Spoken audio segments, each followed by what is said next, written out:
Bonjour. Bonjour. Merci d'avoir accepté notre invitation. Alors, un mot d'abord sur les élections locales. Elles devaient avoir lieu en février. Elles ont été reportées. On est aujourd'hui le 31 mai. Il ne s'est toujours rien passé. Elles n'ont toujours pas eu lieu. Ce sont des élections qui sont pourtant très importantes. Quand pensez-vous qu'elles vont être finalement mises en place, ces élections ? Écoutez, l'organisation des élections locales a toujours été une revendication de l'opposition. Je rappelle que le mandat des élus locaux est issu depuis décembre 2010. M. Alpha Condé n'a pas voulu les organiser. Il a préféré remplacer les chefs de quartier, les chefs de district, les maires, par des militants zélés de son parti depuis 2011. Et ces gens-là constituent naturellement, comme je le disais, des auxiliaires précieux pour l'organisation de la fraude lors des élections nationales. Nous ne voulions pas aller aux élections législatives en 2013 avant de faire les élections locales.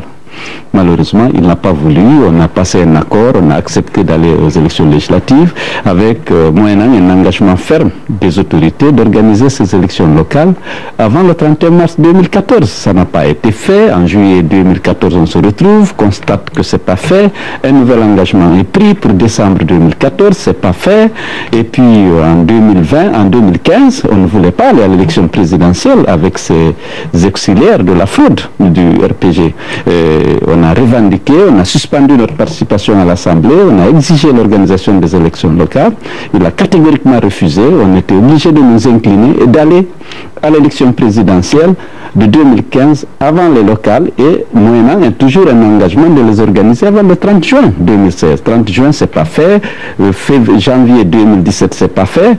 M. Alpha Condé ne veut pas démanteler son dispositif de la fraude. Les élus locaux qui sont actuellement nommés font partie justement de ce dispositif. Vous parlez de la présidentielle en 2020. Il y aura une nouvelle présidentielle. Pour l'instant, Alpha Condé laisse planer le doute sur un possible troisième mandat. Si jamais il se présentait pour une troisième fois, eh bien, il serait obligé de changer la Constitution. Dans ce cas-là, que feriez-vous ? On imagine que vous êtes inquiet. Écoutez, ça, ce ne sera plus un problème de l'opposition. Je pense que ce sera un problème du peuple de Guinée. Nous avons inscrit la limitation de mandat dans la Constitution de la République. Il a juré sur cette Constitution de la respecter, de la faire respecter. Le peuple de Guinée n'acceptera pas le tripatouillage de cette Constitution, en tout cas de la modification des dispositions relatives à la durée et au nombre de mandats de l'élection présidentielle. Vous êtes à Paris depuis une dizaine de jours. Qu'attendez-vous d'Emmanuel Macron qui vient tout juste d'être élu par rapport à la Guinée ? Vous savez, l'Europe s'est dotée d'un instrument pour la coopération avec les pays ACP bénéficiaires de l'aide européenne. C'est l'accord de Cotonou. Et cet accord a eu la sagesse de contractualiser le respect par les pays ACP bénéficiaires de l'aide européenne d'un certain nombre de valeurs. Les principes et les règles de l'état de droit, de la démocratie, de la protection des droits humains. Il faut que l'Europe se serve de cet instrument et fasse pression, il faut appeler les choses par leur nom, sur les gouvernements africains bénéficiaires de l'aide européenne à respecter ces valeurs partagées c'est un engagement pris. L'Europe a prévu même se donner le droit d'interpeller les pays ACP qui violeraient ces valeurs. Et des actions sont prévues allant de l'ouverture du dialogue jusqu'à la suspension de la coopération financière.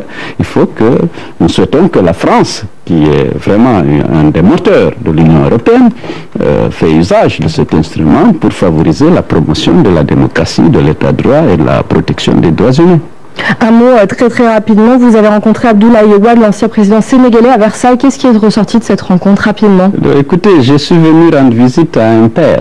Je l'ai connu lorsque j'étais Premier ministre, on a eu de bonnes relations. Je dois dire qu'il m'a fait bénéficier de ses conseils, il m'a accompagné dans mon combat politique.